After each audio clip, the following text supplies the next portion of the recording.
Hi, everyone. Welcome back to Sips for Change. As always, we're your hosts, Martin and Tammy, here to bring you exciting conversations about making events more planet and people conscious. We're excited to continue with part two of our Disney case study today. If you missed part one, we've provided the link below.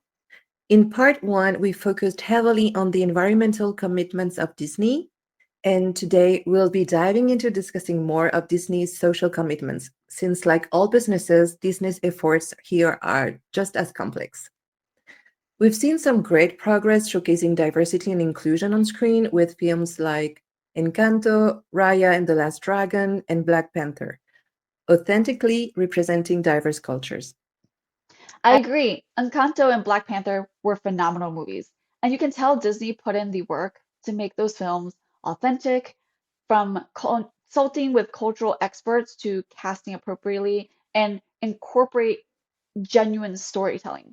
For Encanto, the creative team collaborated exclusively with members of the Colombian Cultural Trust to ensure an authentic representation of Colombia's rich cultural diversity, architecture, and natural beauty. Research trips were conducted like Santander, Cartagena, and Palenque helped capture local traditions, music, and everyday expressions. These efforts included highlighting Afro-Colombian communities and specific Colombian landscapes, and thoughtfully incorporating these elements into the film's narrative and design. Exactly. And they're doing similar work in other areas too, like casting voice actors who match the cultural backgrounds of the characters they play. It's a huge step forward compared to the old days when you think about that. But there are moments where critics feel like Disney tries too hard to tick every diversity box. And I'll take the example of The Little Mermaid. I personally thought Halle Bailey was fantastic as Ariel, and I love the scene where you saw the diversity of all of her sisters, which I think was Disney's intention of representing the world when Poseidon called them his daughters of the seven seas. But the common response to change is criticism, and some critics argued the focus on diversity overshadowed other parts of the film, like its storytelling and its disingenuous portrayal of the original film. And personally, I also thought about the Ariel's red hair because for many red haired children, Ariel became an inspiring and relatable figure, breaking the stereotype of red hair being unusual or dirt at the time. I see what you mean. I hear a lot of the same criticism about DreamWorks' live action version of How to Train Your Dragon, where they casted a brown haired woman of color to play Astrid, who in the animation was blonde haired and blue eyed. However, the producers and the casting directors released a message saying that they casted the actress that they felt like brought the character to life and embodied the spirit of Astrid the best. But isn't that what equity is? That anyone, regardless of race and ethnicity, has the same opportunity to be casted for this role? Isn't it better to try and sometimes challenge the status quo than staying stagnant? For decades, Disney was criticized for not doing enough to represent different cultures and communities, and now they're making progress, but people are still critical because things are different. No, yeah, I agree with you, Tammy, and you make valid points. But I think the key is balance because sometimes it feels like they're retrofitting old stories instead of creating new, diverse narratives. So why not focus on fresh tales that naturally integrate representation? That's a great point. On the topic of red hair, because I love the movie Brave, and when you said red hair, that's the first thing I thought of. And I think that story was wonderful because, you know, historically, women are supposed to be docile, right? And she's supposed to sit there properly and then wait for a prince to come marry her, and she's now the queen. But in that movie, like, there's a lot of like individualism and a lot of like women empowerment in that movie. So I think there are some films like Brave and films like Raya and the Last Dragon and Soul. Like these are original stories rooted in specific Mhm. cultures or experiences. So Disney is doing that in different ways. And I was Yeah. really blown away by Raya the Last Dragon It felt like such a heartfelt tribute to the Southeast Asian cultures, and I feel like they really went all out to make it feel authentic. They even worked with a group called the Southeast Asia Story Trust, made out cultural experts, and that collaboration shaped so much of the movie, from Raya's costume details to the architecture and even the food. For example, there's a scene where they included one of my favorite foods, congee. It's such a classic comfort food in that region, and many Asian cultures have something similar. And the landscapes, wow. You could see like the influences of the rice paddies, the lush rainforests, the tropical vibes everywhere in that movie. The creative team also traveled to countries like Laos, the Philippines, and Indonesia to get inspiration, which I thought was truly incredible. And it's not just about creating a visually stunning world. It was also about celebrating the heart of Southeast Asia in a way that it felt real and respectful. I really love that movie. I could watch it again and again. It's a really nice one. And on that point, yeah, that's progress for sure, honestly, that they're doing all this. And it's not just the movies, it's the parks too. I love how they're updating rides like Splash Mountain to become Tiana's Bayou Adventure. It's a thoughtful and strategic change that not only incorporates their newer movie releases, but also showcases their commitment to inclusion. Yeah, and you see Disney do this often. Disney World opened in 1971, and since then they have consistently updated the park to add new attractions and enhance their experience to offer different things for their guests. One good example is their commitment to accessibility. Like I said, Disney World is one of my family's favorite vacations because of how inclusive it is for my brother who is in a wheelchair. So it's super amazing to hear that Disney now, for their parks worldwide, now offer disability access services, which DAS, and sensory-friendly maps and quiet areas for neurodivergent guests. Oh, yeah, that's right. You say that your family has been to Disney World a few times. I'm interested in knowing about what that is like from an attendee perspective. Absolutely. Many families go to Disney World or the Disney parks with strollers, and some come with wheelchairs, whether it's for handicap accessibility or for other reasons. And so their entire park is accessible. They have many ramps, and they rarely have stairs throughout the parks. There are even stroller and wheelchair parking areas for those who want to drop it off and get on a ride. The only stairs that I remember are usually on the lines of the rides, depending on how like the ride is built. But even then, it's there's always an area where there's ramp or elevator that is accessible and available. My brother was always able to easily transfer from his wheelchair into most of their rides conveniently. There were a few that, are on moving conveyor belts, and so they will slow it down for him to get on, or they'll pause the entire thing and then wait for him to get on. And even when they pause, they have a creative message saying that, telling all of the guests who are waiting in line that, they're pausing the ride. So it's Hmm. super mindful how they do all of those things.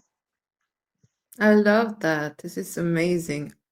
I think we should definitely include all those type of things when we plan events. That could be great. And that's such a great example too of making your guests feel accommodated and welcomed. Yeah, indeed. We talk about training as a big aspect, right? Their Mm. staff are trained to be on the lookout for people who need accessibility support. And sometimes they'll come right up to you and provide you instructions when they see you online for a ride. Before you even ask anyone, sometimes like we're waiting online and someone will just like tap you on the shoulder, like, hey, I see you have a wheelchair. Follow me. Like there's a whole separate place that, there's going to be an elevator because there are stairs up front that you need to be aware of. So before you even get there, their staff are trained to be on the lookout to provide service. So these are the things I think on a training perspective, events can Mhm. take an example of that as well. I really love that because for example, when I'm traveling with my son when he was a small baby, like when they pay attention to you and saying, okay, come here, we'll help you. And it's you feel more comfortable and happy too because they truly accommodate your needs. So I think it's great that as a guest, you can see that inclusion and support so obviously, but accessibility isn't just about physical or sensory accommodations, right? It's also about financial inclusion. Like a family trip to Disney can cost thousands of dollars, so how accessible is the magic for low income families? I understand that perspective, and that's one of the biggest criticism Disney faced. But they have introduced tiered ticketing pricing and discounts on off-peak days, and they even have residential discounts for the region that you're in. But I do understand it's still a high barrier, and some fans have suggested community outreach programs or free park days for underprivileged families as a way to address this. However, I, as an aspiring entrepreneur, I will like to share the perspective, personal perspective, I feel like, from a business standpoint, right? It's Disney is such an amazing experience, and a lot of people talk about the value for the cost of things. And so, as a business, you can't ask a business to lower the price of their products and services because there's a barrier to entry.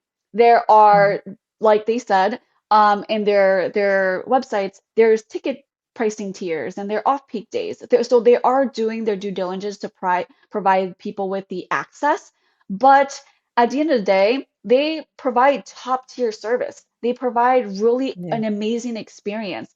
And everything in the park is also expensive, right? So like you yeah, want to be mindful of those things when you're providing financial support or reduce costs for these things because you don't want to jeopardize the likelihood, like the livelihood of the business and your corporate operations because you want to get everyone in the door, right? Well, from a business perspective, we always think about who your ideal clients are.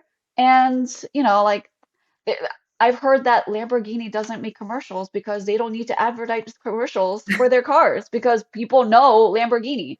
So it's things like yeah. that. I do understand and I do agree from your perspective that it's such a magical experience, and I wish everyone has the opportunity to Mm. access that experience. But from a business standpoint, I do understand why their costs and the prices are what they are. Yeah, I totally agreed on that. And for sure, I get why the prices are so high. But when on top of the ticket, you've got to think about the cost of accommodation, transport, and everything else if you don't live close to the park. So it really adds up, and not everyone can pay these things. Yeah. But well, now let's just shift gears and go behind the scenes. How diverse and inclusive is Disney as an employer? Great question. Disney reports that 50% of their worldwide employees are women, and 46% of their US based employees are people of color. They also introduced new policies that support LGBTQ plus employees and like gender neutral uniforms and pride themed merchandise. So those are encouraging statistics. Mhm. However, we do want to make sure that we're painting a full picture and not just highlighting all the things we love about Disney. Because like any large brand and business, we know there are controversies, right? Mhm. Disney has been scrutinized for staying silent on regional legislation such as a particular scenario in Florida. And then we have another case in 2017. There was also the situation at Disneyland Paris where a little boy who loved Disney princesses wanted to join the princess for a day experience. And at first, they told his family he couldn't because it was meant for girls, which upset his mom, and I feel her. She shared her frustration online and it got a lot of attention. So Disney quickly apologized and updated the activity to be open to all kids, regardless of gender. They even made changes to ensure something like that wouldn't happen again in the future. So it was a positive outcome in the end, promoting more inclusivity. That is definitely a tough moment for Disney, and it shows that inclusion isn't just about public gestures, it's also about consistency and leadership internally and externally. As a corporation, especially such a large corporation like this, it's definitely sensitive and mindful for how they navigate those things because, again, policies and regulations and social dynamics are very different across different countries. And to be able to manage all of those things simultaneously as such a global company, it takes, Mm, that level of leadership and mindfulness. agreed. Yeah, that's true. And you know what, Tammy? I have to admit that something I really admire about Disney is also the commitment to supplier diversity. Mhm. Because it's not just about their internal goals, it extends to the businesses they work with. So, how do they approach that? I imagine a company like Disney has a massive supply chain. Oh, totally.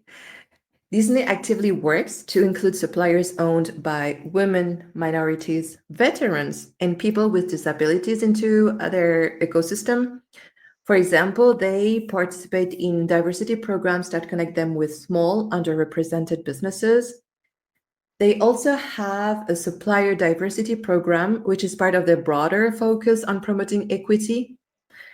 My only question is, how do we know it's more than just a PR move?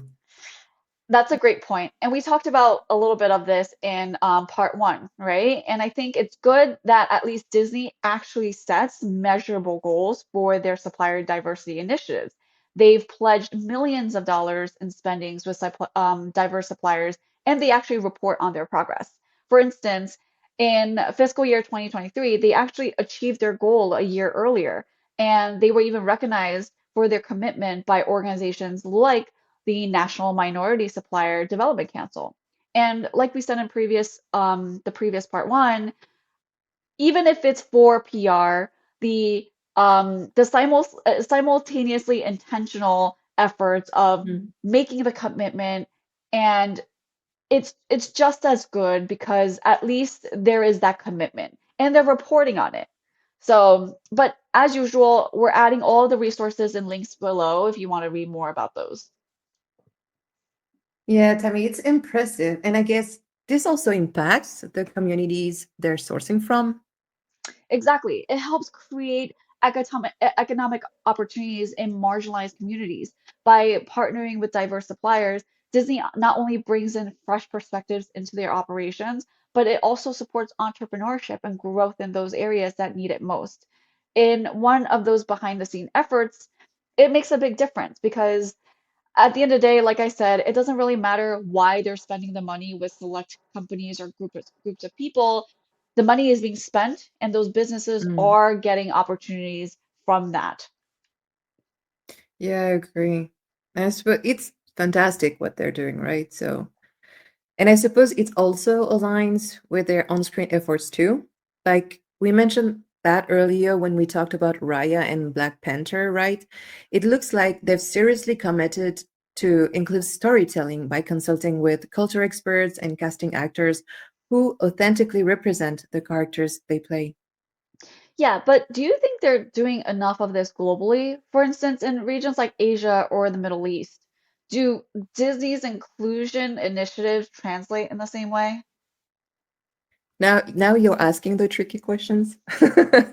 So yeah, in some regions like Tokyo Disney Resort, cultural norms and expectations differ significantly, right? So Disney has to navigate these differences carefully, and sometimes that means their inclusion efforts aren't as visible or progressive as they are in the US or Europe. That's fair. Um, Cultural norms and values different around the world, so I can imagine that they would be focusing on different priorities in parts like Japan versus the US. And Hmm. so I guess I'm just gonna have to go to Japan myself and visit firsthand. I'll go with you for sure. So, Martine, after unpacking all of this, what is your overall thought and takeaway on Disney's efforts? Honestly, I'm super impressed by the stride they've made in their environmental and social commitments. Like, really, they're trying to lead, but they're also grappling with the reality of being a massive profit driven corporation that has to answer to the investors and stakeholders. Yeah, I Yeah, couldn't agree more. For me, being a Disney fan doesn't mean ignoring their flaws. It means holding them accountable to the ideals that they promote. Absolutely. And as consumers, we have a role to play too. By supporting their positive efforts and pushing for improvement, we can help them and other companies to do better. Well said. And this applies to events and our vendors and our partners, right? We should make sure that we're taking a piece of what Disney is doing and also the practices that they're implementing. A lot of these are applicable for the events industry as well because we want to challenge our vendors to do the same. We want to Mm. push our vendors to be accountable. When you ask your venues, when you ask your AV providers questions about sustainability and social inclusivity and supplier diversity, when you make intentional efforts to work with small businesses and diverse businesses, you're changing the dynamic that is in the industry and you're making people in the industry understand that this is a value and you're holding them accountable. And Mhm. like like we said, these are a lot of our sentiments, our personal opinions, but for our audience, what do you think? Is Disney living up to its promises of sustainability? Where do you see room for improvement? Leave some comments, let us know below. Yeah, I want to hear the comments, see the Absolutely. comments. So if you enjoyed this episode, we'd love for you to like, subscribe, or tap that bell so you never miss out. Thanks for being with us, as always, and we'll see you next time. Bye. Bye.